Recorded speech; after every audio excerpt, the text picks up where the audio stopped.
Assalamualaikum warahmatullahi wabarakatuh. Apa kabar kalian semua? Semoga kalian dalam keadaan sehat, dilancarkan rezekinya, dan dimudahkan segala urusannya, dan penuh dengan kebahagiaan.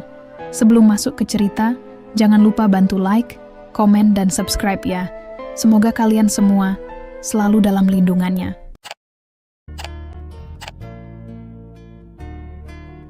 Aku masih ingat hari itu. Matahari bersinar terlalu cerah, seolah ikut menyorot luka lama yang selama ini kusembunyikan rapat-rapat di balik senyum palsu dan pekerjaan yang menumpuk.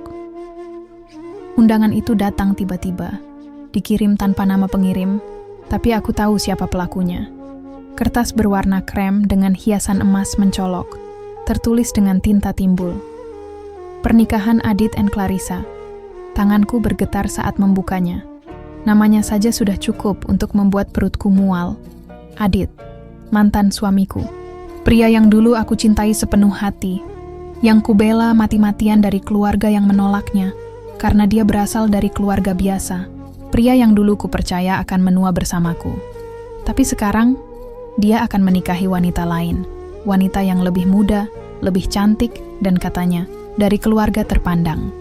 Tertulis di undangan bahwa pernikahan akan dilangsungkan di sebuah hotel, bintang 5, tempat mewah yang bahkan sekadar parkir mobil di pelatarannya saja sudah cukup membuat orang biasa minder.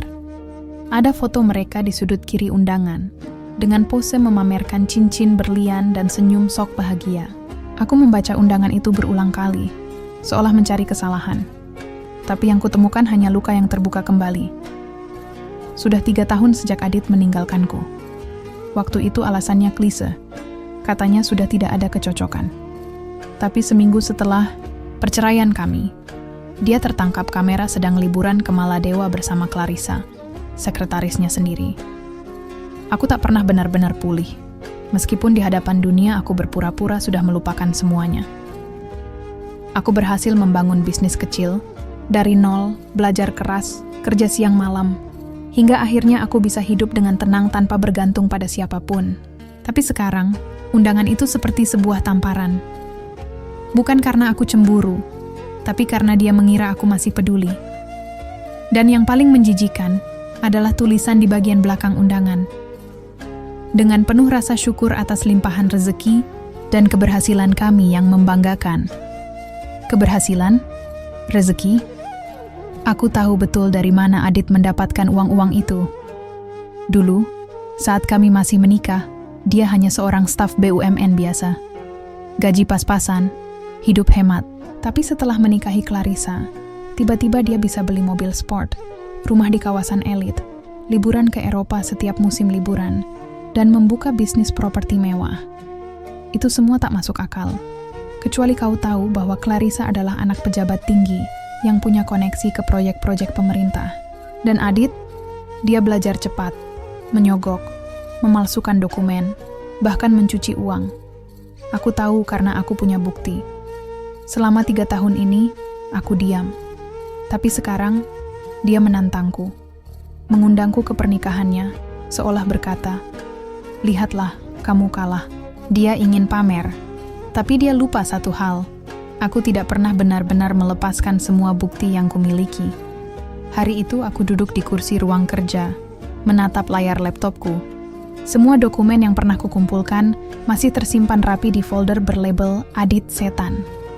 Bukti transfer ke rekening bodong, kwitansi palsu, proyek fiktif, laporan keuangan yang sudah kuperiksa satu persatu. Semua ada.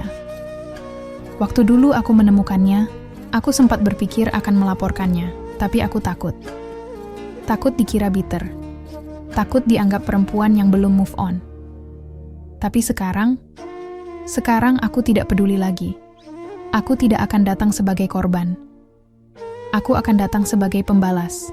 Bukan dengan amarah, tapi dengan bukti dan ketenangan. 3 hari sebelum acara, aku mengenakan blazer hitam dan menyambangi kantor KPK. Di sana, aku bertemu seorang penyidik yang tampak penasaran saat melihat dokumen yang kubawa. Aku tak bilang siapa aku, hanya mengatakan bahwa aku adalah mantan istri dari seorang pria yang kini hidup bergelimang harta secara tidak wajar. Mata penyidik itu menajam ketika melihat isi dokumenku. Kami akan tindak lanjuti, katanya singkat. Dan aku tahu, mereka akan melakukannya. Apalagi setelah kutunjukkan rekaman suara saat Adit berbicara soal fee project dan penyesuaian angka laporan. Hari H pun tiba. Aku berdiri di depan cermin, mengenakan gaun hitam panjang dengan riasan yang simpel tapi elegan. Aku ingin dia melihat bahwa aku tidak hancur. Aku ingin dia tahu bahwa aku bisa berdiri sendiri, tanpa perlu menjual harga diri seperti dia. Aku melangkah masuk ke ballroom hotel dengan kepala tegak. Semua mata menoleh saat aku berjalan melewati mereka. Beberapa wajah mengenalku, berbisik-bisik, pelan, entah membicarakan penampilanku atau sekadar terkejut aku berani datang. Tapi aku tak peduli. Panggung dihiasi gemerlap lampu kristal, dengan bunga-bunga putih mengelilingi altar tempat Adit dan Clarissa berdiri. Musik klasik mengalun, dan para tamu sibuk bersuah foto. Mereka berdua tersenyum lebar, seperti raja dan ratu di negeri dongeng. Aku mengambil tempat duduk di barisan tengah, cukup dekat untuk melihat ekspresi wajahnya dengan jelas. Adit tak langsung menyadari kehadiranku. Tapi saat matanya menyapu ke arahku, dia terdiam. Wajahnya sejenak berubah, raut sombongnya luntur seketika, digantikan oleh keraguan. Aku tersenyum tipis, sekilas saja, cukup untuk membuatnya tidak tenang. Clarissa menoleh ke arah yang sama, dan aku bisa melihat perubahan ekspresinya saat dia mengenaliku. Mereka berdua berbisik-bisik, jelas sekali terganggu. Lalu, seperti sebuah panggung yang siap disorot, beberapa orang berpakaian formal masuk ke ruangan. Bukan tamu biasa. Mereka membawa map hitam dan wajah-wajah yang terlalu serius untuk sebuah pesta. Beberapa langsung menuju ke arah Adit. Para tamu mulai berbisik, musik berhenti, pembawa acara tergagap. Dan dalam 1 detik yang terasa seperti selamanya, salah satu dari mereka mengeluarkan surat penangkapan. Adit Prakoso, Anda kami tahan atas dugaan korupsi, pencucian uang, dan penggelapan dana negara. Terdengar suara histeris. Clarissa menjerit, wajahnya memucat. Adit berdiri membeku, lalu mencoba berkilah. Tapi para penyidik tak memberi waktu. Mereka memborgol tangan Adit di depan semua orang, di depan kamera, di depan seluruh tamu yang tadinya dia undang untuk menyaksikan kejayaan palsunya. Aku tetap duduk di kursiku, tenang, sementara semua mata kini tertuju padaku. Sebagian mulai menyadari bahwa akulah mantan istrinya. Akulah yang dulu dia tinggalkan. Akulah yang dia pikir akan terus meratapi hidupku dalam diam. Tapi hari itu, aku bangkit. Bukan sebagai korban, tapi sebagai saksi bahwa keadilan bisa ditegakkan. Aku tidak butuh balas dendam dalam bentuk kata-kata. Aku hanya perlu kebenaran yang akhirnya berbicara sendiri. Aku berdiri, membetulkan tas kecilku, lalu melangkah keluar ballroom. Di luar, langit mulai mendung, seolah ikut lega bahwa kebohongan besar itu akhirnya berakhir. Dan untuk pertama kalinya dalam 3 tahun, aku merasa bebas. Bebas dari bayang-bayang masa lalu. Bebas dari luka yang selama ini kutahan. Dan yang terpenting, bebas dari nama Adit. Aku tahu ini belum akhir. Tapi ini adalah awal dari keadilan yang sesungguhnya. Dan aku akan menyaksikan semuanya dari kejauhan. Dengan tenang, tanpa dendam, tapi penuh kemenangan. Tapi kebebasan itu ternyata bukan hanya milikku seorang. Setelah keluar dari ballroom, aku tak menyangka akan disambut oleh kilatan lampu kamera dan suara para wartawan yang sejak pagi rupanya sudah mencium aroma busuk dari pernikahan megah ini. Mereka berkerumun di lobi hotel, wajah-wajah penasaran mengintai dari balik kamera dan mikrofon yang didorong ke segala arah. Benarkah Anda mantan istri Adit Prakoso? Apakah Anda yang melaporkan tindak pidana korupsinya? Apa motif Anda menghadiri pernikahan ini? Aku hanya tersenyum tipis. Tak sepatah kata pun keluar dari mulutku. Aku tahu, dalam diam pun, aku telah menang. Wartawan boleh membuat cerita mereka sendiri. Publik boleh menilai sesuka hati. Tapi yang ku tahu, aku sudah menepati janji pada diriku sendiri, bahwa aku tidak akan diam melihat kezaliman menang berdiri di atas penderitaan orang lain. Baru beberapa langkah dari pintu hotel, seseorang menarik tanganku pelan. Aku menoleh. wajah yang tak asing, namun sudah lama tidak kutemui. Dita, sahabatku sejak kuliah, yang sempat menjauhiku setelah perceraianku dengan Adit. Rin, ya Tuhan, itu kamu kan? Suaranya gemetar. Kamu yang melakukan ini? Aku menatapnya, tidak dengan amarah atau kesombongan, tapi dengan luka yang telah kupelajari untuk kubawa dengan kepala tegak. Bukan aku yang melakukan ini, Dit. Dia sendiri yang membangun akhir ceritanya. Air mata menetes di pipi Dita. Mungkin karena rasa bersalah. Mungkin karena kebenaran yang selama ini coba dia hindari akhirnya menampar wajahnya sendiri. Maaf, aku menjauh waktu itu. Aku terlalu takut kehilangan akses ke pergaulan atas. Kamu tahu sendiri, aku dulu juga numpang kerja di kantor Adit, katanya lirih. Aku nggak pernah menyalahkan kamu, Dit. Semua orang berhak memilih jalannya masing-masing. Dan aku memilih jalan ini, kataku sambil menepuk tangannya pelan. Iya, mengangguk pelan. Tapi kamu benar-benar luar biasa, Rin. Mereka semua harus tahu siapa kamu sebenarnya. Aku tersenyum kecil. Bukan karena pujian, tapi karena akhirnya ada yang melihatku sebagai lebih dari sekadar mantan istri Adit. Keesokan harinya, berita penangkapan Adit menyebar ke seluruh penjuru media. Foto dirinya dengan tangan di borgol, wajahnya menunduk, saat dibawa masuk ke mobil tahanan, menjadi viral di media sosial. Komentar netizen bermunculan seperti air bah. Ada yang kaget, ada yang puas, dan tentu saja, ada pula yang menghubungkannya denganku. Akhirnya, karma itu nyata. Mantannya, yang laporin? Respect. Cewek ini harus jadi Menteri Hukum dan HAM. Aku tak bisa menahan tawa saat membaca komentar-komentar itu. Bukan karena merasa hebat, tapi karena dunia akhirnya melihat sisi lain dari cerita yang selama ini mereka telan mentah-mentah. Dulu, saat perceraianku heboh di media sosial, karena ulah Clarissa yang pamer kemenangan di Instagram, banyak yang mencibirku. Menyebutku wanita gagal, ditinggal karena tak pandai menjaga rumah tangga. Mereka tak tahu, aku berjuang sendirian di rumah, sementara suamiku sibuk main mata dengan bawahannya. 3 hari setelah penangkapan Adit, aku mendapat panggilan dari penyidik KPK. Aku datang dengan perasaan bercampur, lega tapi juga gugup. Aku tahu bahwa keteranganku akan menjadi bagian penting dalam penyelidikan. Di ruang interogasi itu, aku duduk dengan tenang, menjawab setiap pertanyaan dengan rinci. Aku menceritakan bagaimana dulu Adit mulai berubah setelah mengenal Clarissa. Bagaimana ia tiba-tiba pulang membawa uang dalam jumlah besar tanpa penjelasan jelas. Bagaimana ia mulai mengunci berkas-berkas kantor, dan bagaimana aku diam-diam menyimpan salinan dokumen-dokumen itu karena merasa ada yang tidak beres. Salah satu penyidik, Pak Damar, menatapku penuh rasa hormat. Ibu telah menyelamatkan negara dari kerugian yang sangat besar. Dan menyelamatkan wajah keadilan. Aku tertawa kecil. Saya hanya ingin menyelamatkan harga diri saya, Pak. Sisanya, mungkin semesta yang ikut campur. Keluar dari gedung KPK hari itu, aku merasa seperti melepaskan beban bertonton dari pundakku.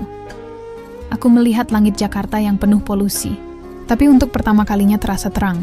Saat itu juga aku putuskan untuk pergi, bukan melarikan diri, tapi menyembuhkan diri. Aku mengambil cuti dari bisnisku selama 2 minggu dan pergi ke Yogyakarta, kota yang dulu jadi saksi awal kisah cintaku dengan Adit. Aku ingin mengubur kenangan itu di tempat yang sama, agar tidak lagi menghantui hari-hariku. Di penginapan kecil di Kaliurang, aku duduk di beranda sambil menatap Merapi yang berdiri gagah di kejauhan. Angin sore berembus pelan, membawa aroma pinus dan debu tanah yang lembab. Di sanalah aku mulai menulis, bukan tentang dendam atau masa lalu, tapi tentang perempuan. Perempuan yang dihancurkan, diremehkan, ditinggalkan, tapi bangkit dengan cara elegan. Aku tulis semuanya dalam bentuk kisah semi-fiksi, terinspirasi dari pengalaman pribadi. Aku beri judul Langkah Terakhir. Setiap malam, aku menulis dengan air mata dan tawa. Terkadang berhenti karena kenangan menyayat, terkadang tertawa karena menyadari betapa konyolnya diriku dulu. Mempertahankan pria yang bahkan tak pantas untuk duduk bersamaku di meja makan. Beberapa minggu setelah kepulanganku, novel itu selesai, Kuposting sebagian kutipan di akun media sosial pribadiku. Dan seperti sebelumnya, internet tak bisa diam. Kutipan tentang wanita yang memilih diam untuk menyimpan martabat. Tentang keadilan yang tak selalu datang cepat, tapi selalu datang, menjadi viral. Tawaran dari penerbit berdatangan. Aku bahkan mendapat undangan untuk menjadi pembicara dalam acara forum perempuan. Ironis. Dulu aku dianggap lemah, sekarang mereka menyebutku simbol ketahanan. Tapi aku tak mau larut dalam pujian. Aku tahu hidup ini seperti roda. Hari ini aku di atas. Tapi besok siapa tahu? Yang jelas, aku tidak akan kembali menjadi perempuan yang mengemis cinta. Dan Adit, dari berita yang kudengar, ia kini resmi ditahan selama 20 tahun. Semua aset yang ia peroleh dari hasil korupsi disita negara. Rumah mewah mereka di kawasan elit kini kosong. Hanya dijaga satpam yang terlihat lelah menjawab pertanyaan wartawan. Clarissa? Ia menghilang sejak hari pernikahan yang gagal itu. Kabarnya, keluarganya juga mulai diperiksa karena diduga ikut menikmati aliran dana haram. Karma memang tidak pernah salah alamat, hanya kadang datang naik ojek dan telat beberapa hari. Tapi aku tak menunggu karma lagi. Aku menciptakan jalanku sendiri, dan ini baru permulaan. Aku pikir luka itu sudah tuntas, bahwa setelah segalanya terbongkar, aku bisa melanjutkan hidup dengan tenang, menulis buku kedua, memperluas jaringan bisnis kecilku, dan melupakan semuanya. Tapi takdir, rupanya belum puas bermain dengan lembar hidupku. Suatu malam teleponku berdering.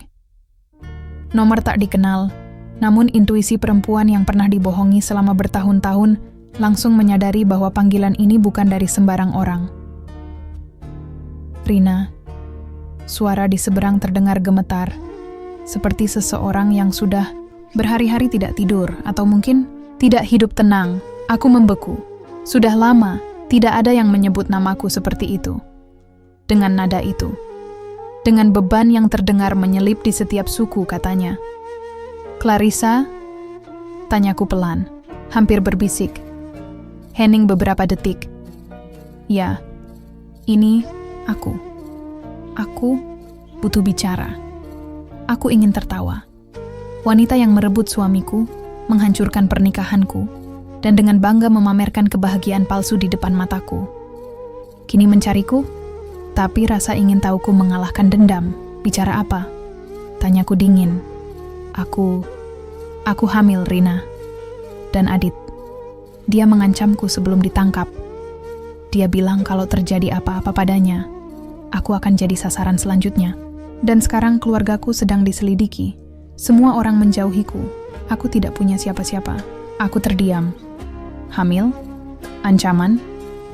Sejujurnya aku tidak peduli. Tapi kalimat terakhirnya menyentuh sesuatu dalam diriku. Aku tahu betapa menyakitkannya ditinggalkan, disalahkan, dikucilkan. Aku pernah berada di titik itu. Perbedaannya, aku bangkit. Tapi Clarissa, ia tampak seperti boneka porselen yang jatuh dan retaknya terlalu banyak untuk disatukan lagi. Apa yang kamu inginkan dariku? Tanyaku datar. Aku hanya ingin bertemu. 5 menit saja. Aku butuh bicara. Aku perlu tahu apa yang akan terjadi padaku. Mereka bilang kamu dekat dengan penyidik. Aku takut, Rin. Aku tahu pertemuan itu bisa jadi jebakan.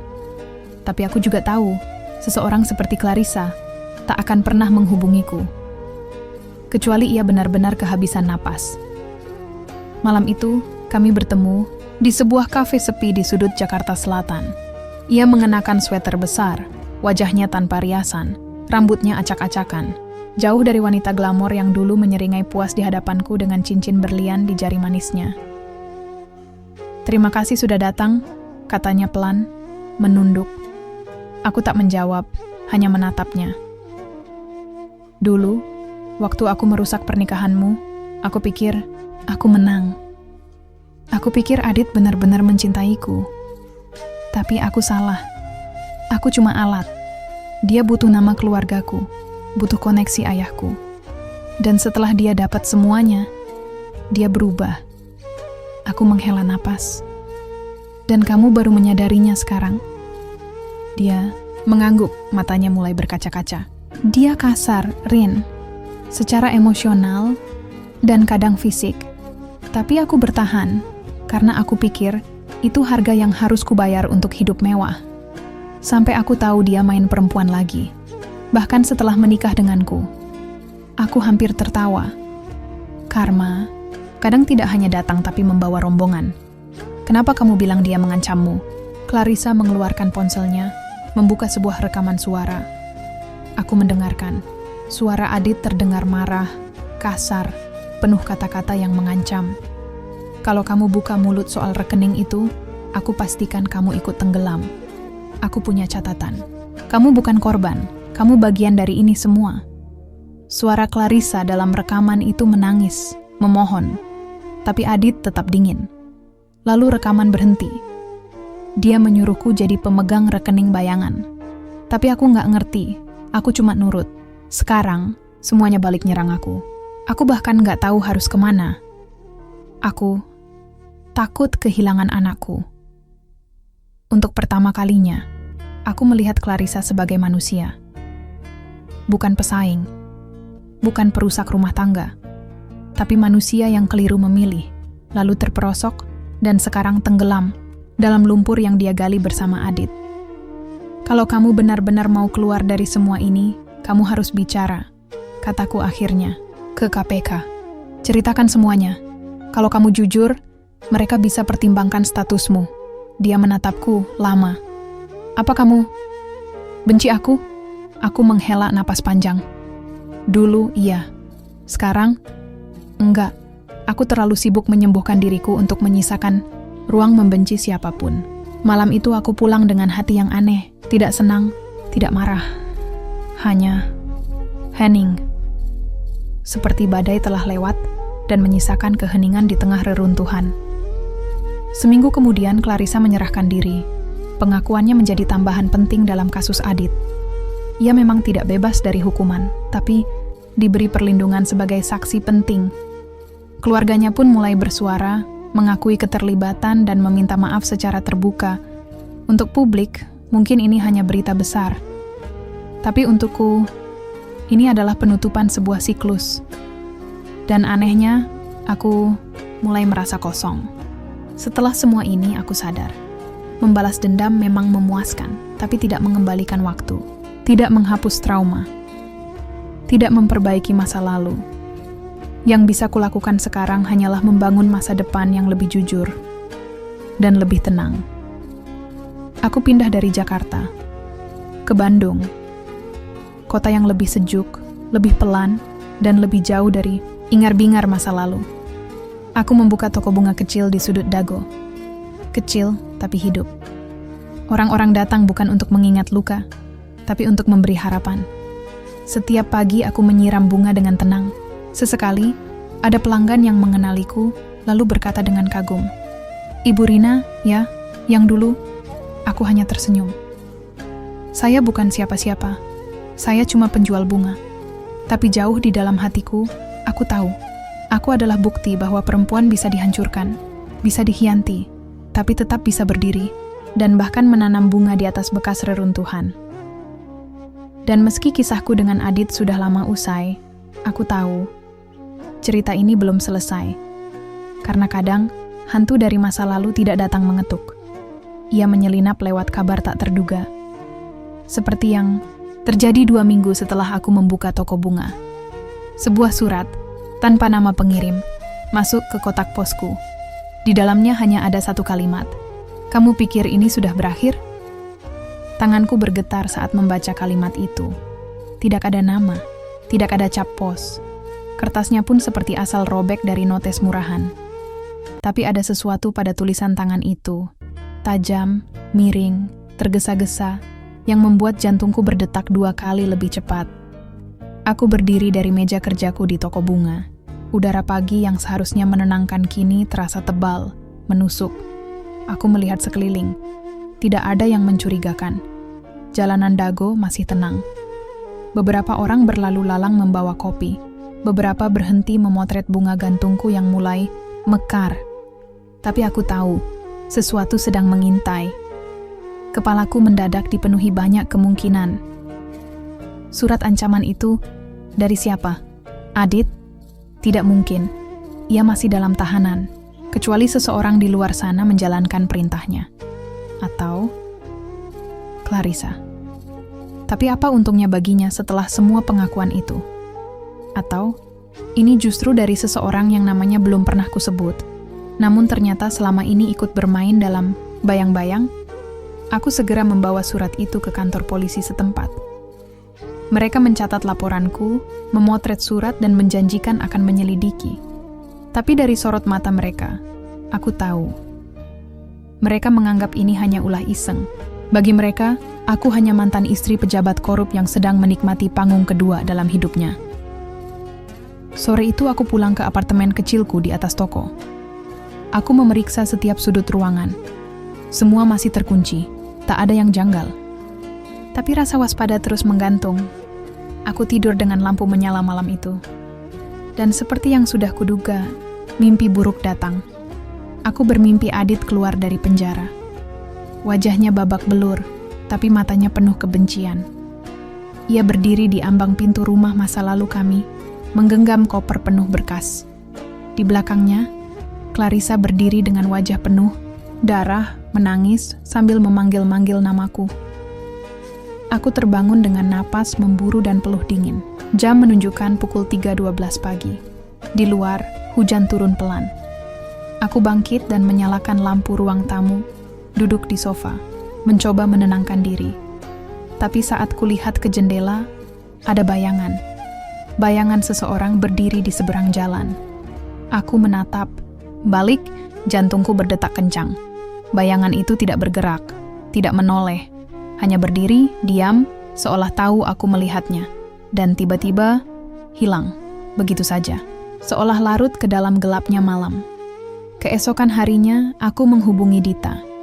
Hanya dia yang masih sering berkomunikasi denganku, orang yang kutahu bisa dipercaya. Kami bertemu di sebuah coffee shop kecil dekat Lembang. Saat aku menceritakan semuanya, ekspresinya langsung berubah tegang. Rin, kamu yakin kamu nggak sedang dibuntuti? Mungkin ada yang merasa dirugikan oleh laporanmu. Adit punya banyak koneksi, termasuk orang-orang yang loyal padanya. Bisa jadi. Ini bukan tentang kamu pribadi, tapi soal mereka yang nggak mau nama besar ikut tercoreng. Aku mengangguk. Tapi aku sudah selesai, Dit. Aku sudah bicara, sudah membantu penyelidikan. Aku nggak mau terlibat lebih jauh. Tapi kamu juga tahu, kebenaran yang setengah dibuka itu lebih menakutkan daripada kebohongan yang ditutup rapat. Perkataannya membuatku terdiam. Sore itu, sepulang dari bertemu Dita, aku memutuskan sesuatu. Aku tidak bisa diam saja. Aku harus tahu siapa yang mengirim surat itu. Aku harus kembali ke sumber semuanya. Aku harus menemui Adit. Melalui kuasa hukum, aku mengajukan permohonan untuk bertemu dengannya di rutan. Awalnya ditolak. Tapi setelah beberapa hari, surat persetujuan datang. Aku dijadwalkan bertemu Adit dalam ruang khusus, terbatas, diawasi penuh. Pertemuan yang kutakuti, dan sekaligus ingin kulihat dengan mata kepala sendiri. Hari itu datang. Aku mengenakan pakaian serba gelap, mencoba menyamarkan keberadaanku dari wartawan dan mata liar lainnya. Rutan itu dingin. Bau besi dan kelembaban menyambutku sejak pintu gerbang. Tapi rasa takutku terbungkus oleh satu hal yang lebih besar. Haus akan kebenaran. Ketika aku memasuki ruang kunjungan, di balik kaca tebal itu, duduklah Adit. Lebih kurus. Matanya cekung, tapi masih dengan aura angkuh yang sama. Seolah tembok penjara tidak cukup untuk menghancurkan egonya. Kukira kamu nggak akan pernah berani datang, katanya, menyeringai. Aku bukan datang untukmu, Dit. Aku datang untuk diriku sendiri. Dia tertawa kecil, sarkastik. Jadi, kamu pikir kamu sudah menang? Dengan membuka aibku? Dengan membuat pernikahanku jadi bahan tertawaan nasional? Aku menatap lurus ke matanya. Aku tidak butuh kemenangan. Aku cuma butuh kebenaran. Ia menyandarkan tubuhnya, lalu berkata pelan, "Kalau kamu butuh kebenaran, kamu belum lihat apa-apa. Semua yang kamu tahu sekarang cuma permukaan." Jantungku mencelos. "Apa maksudmu?" Adit mencondongkan tubuh, wajahnya mendekat ke Macha. Kamu pikir hanya aku yang kotor? Semua orang yang dulu mendukungku, mereka jauh lebih berbahaya. Dan sekarang mereka panik. Mereka anggap kamu ancaman. Surat ancaman itu bukan dari aku. Tapi aku tahu siapa yang kirim. Aku menegang. Siapa? Orang yang kamu kenal. Sangat dekat. Tapi sayangnya, aku tidak bisa bicara lebih jauh kecuali kamu kasih sesuatu ke aku. Seperti apa? Adit tersenyum tipis. Bantuku keluar dari sel isolasi.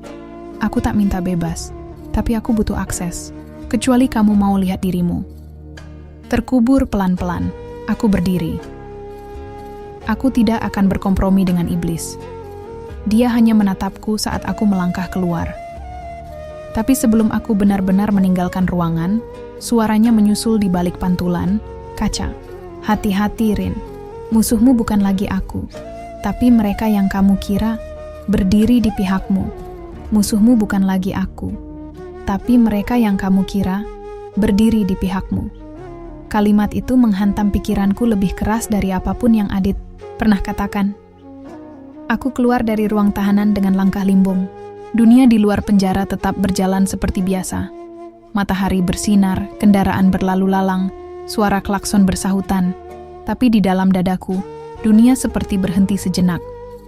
Menggantung, tak pasti. Siapa yang dimaksud Adit?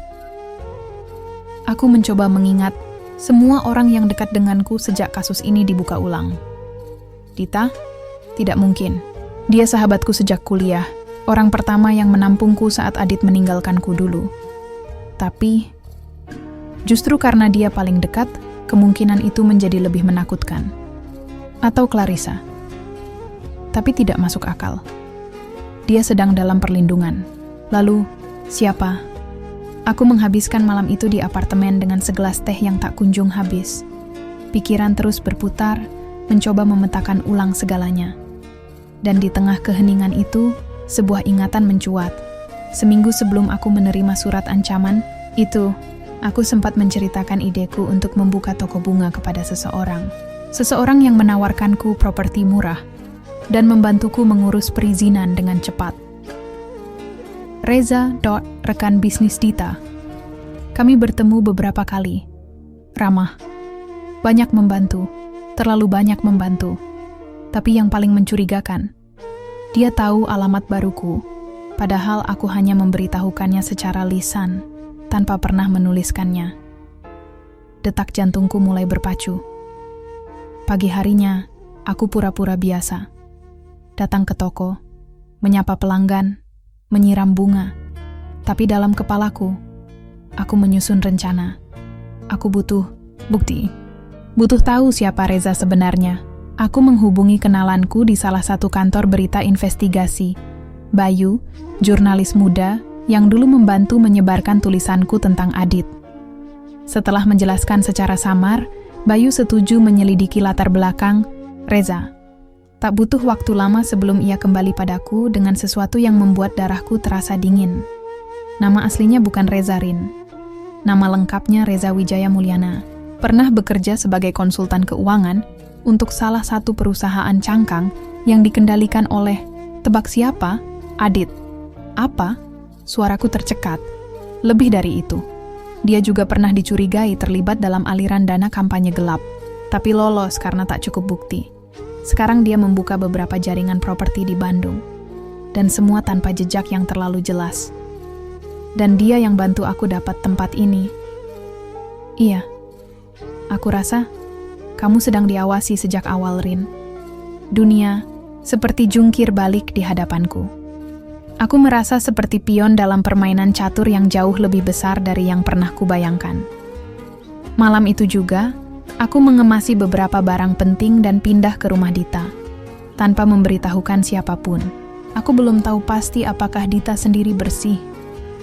Tapi aku harus menyingkir dari garis tembak lebih dulu, sebelum mencari tahu siapa lawan sebenarnya. Di rumah Dita, aku memeriksa setiap pesan, setiap detail kecil yang pernah Reza ucapkan. Lalu, Aku menemukan sesuatu yang membuat napasku tercekat. Dalam salah satu email bantuannya, yang katanya hanya mengirimkan peta lokasi toko bunga, terselip lampiran yang sebelumnya tak pernah kubuka. Sebuah dokumen yang terenkripsi. Bayu membantuku membuka file itu.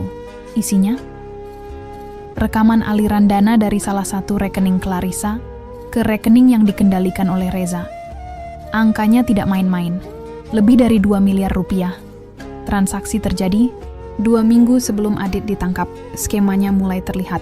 Clarissa mungkin bukan korban penuh. Atau mungkin ia dipaksa, atau sedang menjalankan skenario lebih besar. Dan Reza, dialah penghubung. Aku tidak tahu siapa yang sebenarnya menarik tali dari balik layar. Tapi jelas satu hal. Aku masih berada dalam jaring yang sama. Jaring busuk yang dulu nyaris mencekikku sampai mati. Dan sekarang, mereka ingin memastikan aku tidak bisa bernapas lagi. Keesokan harinya, aku menerima telepon tak dikenal. Kali ini bukan suara Clarissa, bukan Adit. Tapi suara perempuan yang belum pernah kudengar sebelumnya. Lembut, tapi dingin. Bu Rina, kami tahu Anda sudah bicara dengan Bayu. Kami sarankan Anda tidak membuka dokumen itu lebih jauh. Banyak pihak berkepentingan. Dan kami tak ingin melihat Anda kembali menjadi korban. Apa maksud Anda? Anggap ini peringatan. Jangan korek tanah kuburan kalau tak siap mencium baunya. Telepon terputus. Tanganku gemetar. Tapi bukan karena takut, melainkan karena marah. Aku sudah terlalu sering diancam, terlalu sering dibungkam. Dan kali ini, mereka mengincar bukan hanya aku, tapi semua yang kucintai. Termasuk Dita, termasuk toko bunga kecilku, termasuk ketenangan yang susah payah aku bangun. Aku berdiri. Kalau mereka pikir aku akan menyerah, mereka keliru besar. Aku tidak akan diam. Aku akan buka semuanya. Kalau perang yang mereka inginkan, maka perang yang akan mereka dapatkan. Hari-hari berikutnya kujalani seperti berjalan di atas bara. Aku tidak bisa lagi membedakan siapa kawan dan siapa lawan. Tapi satu hal ku tahu pasti. Aku tidak bisa menunggu keadilan jatuh dari langit. Aku harus menjemputnya sendiri. Dengan bantuan Bayu, kami mulai menyusun strategi. Ia mempertemukanku dengan seorang penyidik internal KPK yang selama ini diam-diam menyelidiki sisa jaringan Adit yang belum terungkap. Penyidik itu Pak Yamin tampak kelelahan, seperti orang yang sudah lama berperang sendirian. Kami tahu ada sesuatu yang lebih besar dari Adit, Bu Rina. Tapi kami tak punya cukup saksi atau bukti untuk bongkar semuanya. Kalau Anda benar-benar memiliki dokumen asli dari jaringan uang itu, maka Anda bisa menjadi kunci terakhir. Aku mengangguk. Tapi kalau saya maju, nyawa saya yang dipertaruhkan. Ia menatapku dalam. Mungkin. Tapi keheningan juga bisa membunuh pelan-pelan. Malam itu aku pulang ke rumah Dita dengan satu keputusan yang telah bulat. Aku akan bersaksi. Tapi sebelum itu, ada satu hal lagi yang harus kulakukan. Aku menemui Clarissa. Dia masih dalam perlindungan saksi. Tapi dengan bantuan Pak Yamin, pertemuan pribadi diatur. Wajah Clarissa tampak jauh berbeda dari terakhir kali kami bertemu. Kusam. Lelah. Tapi sorot matanya tetap sama. Licin dan sulit ditebak. Kamu datang ke sini buat apa, Rina? Katanya tajam. Aku datang bukan untuk menyalahkan. Aku hanya ingin tahu. Kenapa kamu mau ikut dalam semua ini? Kamu korban? Atau kamu juga pemain? Clarissa mendesah panjang. Lalu matanya mulai berkaca-kaca. Kamu tahu rasanya jadi perempuan yang tumbuh dalam sistem penuh lelaki tamak dan penuh kuasa? Aku berpikir, kalau aku tak bisa melawannya, aku harus bisa memanfaatkannya. Adit menawarkan uang, pengaruh, dan keamanan. Aku lelah jadi penonton. Tapi aku juga lelah menjadi boneka. Aku tahu kamu kirim uang ke Reza, kataku datar. Dan dia yang menempatkanku dalam bidak ini. Clarissa terdiam sejenak, lalu berkata pelan, aku tak berniat menyakitimu. Tapi semua orang dalam lingkaran ini saling mengkhianati. Dan aku hanya mencoba bertahan. Kalau begitu bantu aku mengakhirinya, kataku. Kita bersaksi sama-sama Buka semua. Dia menatapku lama, lalu anggukannya muncul pelan. Kalau memang ini akhirnya, aku ingin jatuh dengan kepala tegak. 2 minggu kemudian, konferensi pers digelar oleh KPK. Aku berdiri di depan podium, didampingi Clarissa, Bayu, dan penyidik. Media nasional dan internasional hadir. Aku tak tahu apakah dunia benar-benar peduli dengan kisah seorang mantan istri pejabat korup. Tapi hari itu, suaraku akhirnya menggema. Dengan gamblang aku membeberkan seluruh rekam jejak, transaksi gelap, aliran uang, tokoh-tokoh yang terlibat, hingga permainan properti dan pencucian uang. Clarissa melengkapi kesaksianku dengan detail pertemuan rahasia dan identitas para pejabat bayangan yang selama ini tak terjamah. Beberapa nama besar ikut terseret, termasuk Reza, yang dalam 24 jam setelah pengakuan kami ditangkap ketika mencoba melarikan diri ke luar negeri. Adit? Ia akhirnya dipindahkan ke lapas dengan pengamanan maksimal, diisolasi penuh, dan dituntut tambahan hukuman karena rekayasa jaringan dari dalam tahanan. Dan aku kehilangan toko bungaku. Kehilangan ketenangan yang susah payah ku bangun. Tapi aku mendapatkan sesuatu yang jauh lebih berharga. Harga diri. Beberapa bulan setelah badai mereda, aku menerima surat. Kali ini bukan ancaman, tapi sebuah undangan. Penghargaan. Integritas publik untuk perempuan pejuang keadilan. Aku membaca surat itu dengan senyum tipis. Bukan karena penghargaan, tapi karena akhirnya aku tahu bahwa suaraku bukan sia-sia. Luka yang kubawa selama bertahun-tahun akhirnya menjadi cahaya bagi orang lain yang ingin lepas dari jerat kekuasaan kotor. Hari penghargaan itu, aku berdiri di panggung. Di barisan kursi, kulihat wajah-wajah asing yang menatap dengan kagum. Dan di deretan belakang, Dita berdiri sambil menangis pelan.